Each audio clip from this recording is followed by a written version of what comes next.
നമ്മുടെ വിരലുകളുടെ പ്രവർത്തനം മാത്രം നോക്കിയിട്ട് ചിലപ്പോൾ നിങ്ങളുടെ ആരോഗ്യത്തെക്കുറിച്ച് ഡോക്ടർമാർക്ക് ചില പ്രവചനങ്ങൾ നടത്താൻ പറ്റും. നിങ്ങൾക്ക് എത്ര കാലം കൊണ്ട് പ്രമേഹം വരാൻ സാധ്യതയുണ്ട്, നിങ്ങൾക്ക് കുറച്ച് കാലം കഴിഞ്ഞാൽ മറവി രോഗം സംഭവിക്കുമോ, ഇനി പ്രായമായ വ്യക്തിയാണെങ്കിൽ എത്ര കാലം വരെ നിങ്ങൾക്ക് ആരുടെയും സഹായമില്ലാതെ ഒറ്റയ്ക്ക് കാര്യങ്ങൾ ചെയ്യാൻ പറ്റും. അത്ഭുതം തോന്നുന്നുണ്ടോ? എന്താണ് ഫിംഗർ ഡെക്സ്ട്രിറ്റി അഥവാ വിരലുകളുടെ നൈപുണ്യം എന്നുള്ളതും എന്തുകൊണ്ടാണ് ഇതിന് ഇത്രയും പ്രാധാന്യം എന്നുള്ളതും നമ്മൾ ഓരോരുത്തർക്കും വിരലുകളുടെ എക്സർസൈസിലൂടെ നമ്മുടെ ആരോഗ്യം എങ്ങനെ വർദ്ധിപ്പിക്കാമെന്നുള്ളതും ഏതൊക്കെ എക്സർസൈസാണ് അതിന് സിമ്പിളായിട്ട് ചെയ്യേണ്ടത് എന്നുള്ളതും നമുക്ക് നോക്കാം. നമ്മുടെ വിരലുകളുടെ ചലനശേഷി, അതുപോലെ അതുകൊണ്ട് നമ്മൾ ഓരോന്ന് ചെയ്യുന്നതിന്റെ സൂക്ഷ്മത, അത് ഏകോപിപ്പിക്കുക, ഇതിനൊക്കെയാണ് ഫിംഗർ ഡെക്സ്ട്രിറ്റി എന്ന് പറയാം. നമ്മുടെ വിരലിന്റെ ചലനങ്ങൾ സിമ്പിളായിട്ട് നമുക്ക് തോന്നുമെങ്കിലും അതിന്റെ പിന്നിൽ ഒരുപാട് ശക്തമായ കോർഡിനേഷൻ ശരീരത്തിൽ നടക്കുന്നുണ്ട്. പ്രധാനമായിട്ടും തലച്ചോറ്, പിന്നെ കയ്യിനകത്തുള്ള ഏകദേശം 25-ലധികം കൊച്ചു കൊച്ചു മസിലുകൾ, അതിലേക്കുള്ള നാഡികൾ, അതിലേക്കുള്ള രക്തയോട്ടം, ഇതിനൊക്കെ ഊർജ്ജം കൊടുക്കുന്ന ഒരു മെറ്റബോളിക് സിസ്റ്റം. അപ്പോൾ നമ്മുടെ വിരലുകളുടെ ഈ നൈപുണ്യം കുറയുകയാണെങ്കിൽ ഈ പറഞ്ഞ എല്ലാ കാര്യങ്ങളും പതുക്കെ പതുക്കെ നശിക്കുന്നു എന്നാണ് അർത്ഥം. പലപ്പോഴും ഇതുപോലുള്ള വിരലുകളുടെ കൃത്യത നഷ്ടപ്പെടുമ്പോൾ നമ്മളത് പ്രായം കൊണ്ടാണെന്ന് വിചാരിക്കും. എന്നാൽ കൃത്യമായ രീതിയിൽ എക്സർസൈസ് ചെയ്ത് വിരലുകളുടെ ആ നൈപുണ്യം നിലനിർത്തുകയാണെങ്കിൽ നമ്മുടെ തലച്ചോറിന്റെ ആരോഗ്യം, മസിലുകളുടെ ആരോഗ്യം, നമുക്ക് പ്രായം കൂടിയാലും ആരെയും സഹായമില്ലാതെ ഒറ്റയ്ക്ക് ജീവിക്കാനും സാധിക്കും. പക്ഷേ എന്നിട്ടും വിരലുകളുടെ എക്സർസൈസിനെ കുറിച്ച് പലപ്പോഴും ഡോക്ടർമാർ പോലും പറഞ്ഞു കൊടുക്കാൻ മറക്കുന്നുണ്ട്. ഒന്നാമതായിട്ട് നമ്മൾ അറിയേണ്ടത്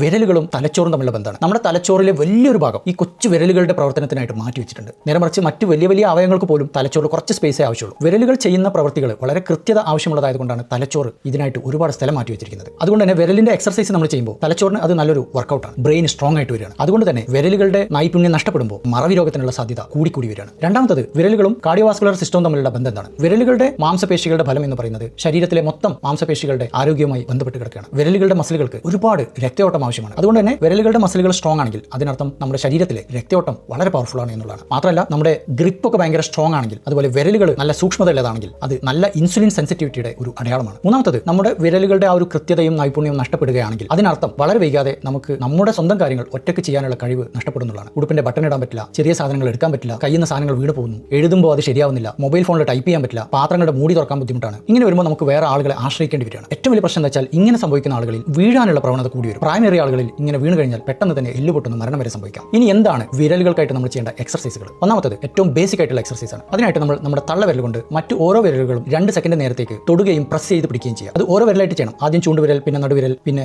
റിംഗ് ഫിംഗർ, അതുപോലെ അത് തിരിച്ചും ചെയ്യാം. ചെറുവിരലിൽ നിന്ന് തുടങ്ങിയിട്ട് റിംഗ് ഫിംഗർ, നടുവിരൽ, അങ്ങനെ തിരിച്ച് ചെയ്യാം. ഇത് ഓരോ കയ്യിനും 5 പ്രാവശ്യം ചെയ്യാം. ഇങ്ങനെ കുറച്ച് ആഴ്ചകൾ ചെയ്തതിന് ശേഷം ഇതേ കാര്യം തന്നെ നമ്മൾ കുറച്ചൊരു പ്രഷർ ഉപയോഗിച്ച് ചെയ്യാം. എന്ന് വെച്ചാൽ തള്ളവിരലും മറ്റു വിരലുകളും നല്ല പ്രഷറിൽ അമർത്തി പിടിക്കുക, മസിലിൽ ഫോഴ്സ് വരുന്നതായിട്ട് ഫീൽ ചെയ്യുന്ന രീതിയിൽ. രണ്ടാമതായിട്ട് നമ്മൾ ചെയ്യേണ്ട ഒരു exercise finger spreading and pinching ആണ്. അതിനായിട്ട് നമ്മൾ നമ്മുടെ കയ്യിലെ എല്ലാ വിരലുകളും 5 സെക്കൻഡ് നേരത്തേക്ക് വിടർത്തി പിടിക്കുക. അതിനുശേഷം നമ്മുടെ മറ്റ് 4 വിരലുകൾ തള്ളവിരലുമായി 5 സെക്കൻഡ് നേരത്തേക്ക് അമർത്തി ഫോഴ്സിൽ പിടിക്കുക. ഇത് 5 പ്രാവശ്യം ചെയ്യാം. മൂന്നാമതായിട്ട് നമുക്ക് ചെയ്യാവുന്നത് നമ്മുടെ കൈ മേശയിൽ പരത്തി വെച്ചതിന് ശേഷം ഓരോ വിരലുകളായിട്ട് പൊക്കി പിടിക്കുക എന്നുള്ളതാണ്. അങ്ങനെ ഓരോ വിരലിനും 10 പ്രാവശ്യം വെച്ചിട്ട് ചെയ്യാം. നാലാമത്തെ എക്സർസൈസ് നാണയങ്ങൾ പൊക്കാൻ നോക്കുക എന്നുള്ളതാണ്. അതിനായിട്ട് ഒരു 20 നാണയങ്ങൾ മേശപ്പുറത്ത് വെക്കുക. എന്നിട്ട് ഓരോ നാണയങ്ങളും തള്ളവിരലും ഓരോ വിരലും വെച്ചിട്ട് പിക്ക് ചെയ്തെടുക്കാൻ നോക്കുക. അത് തള്ളവിരലും മറ്റു വിരലുകൾ മാറ്റിയിട്ടും ചെയ്തുകൊണ്ടിരിക്കുക. പറ്റുമെങ്കിൽ 1 മിനിറ്റിനകത്ത് 20 നാണയങ്ങളും എടുക്കാൻ ശ്രദ്ധിക്കുക.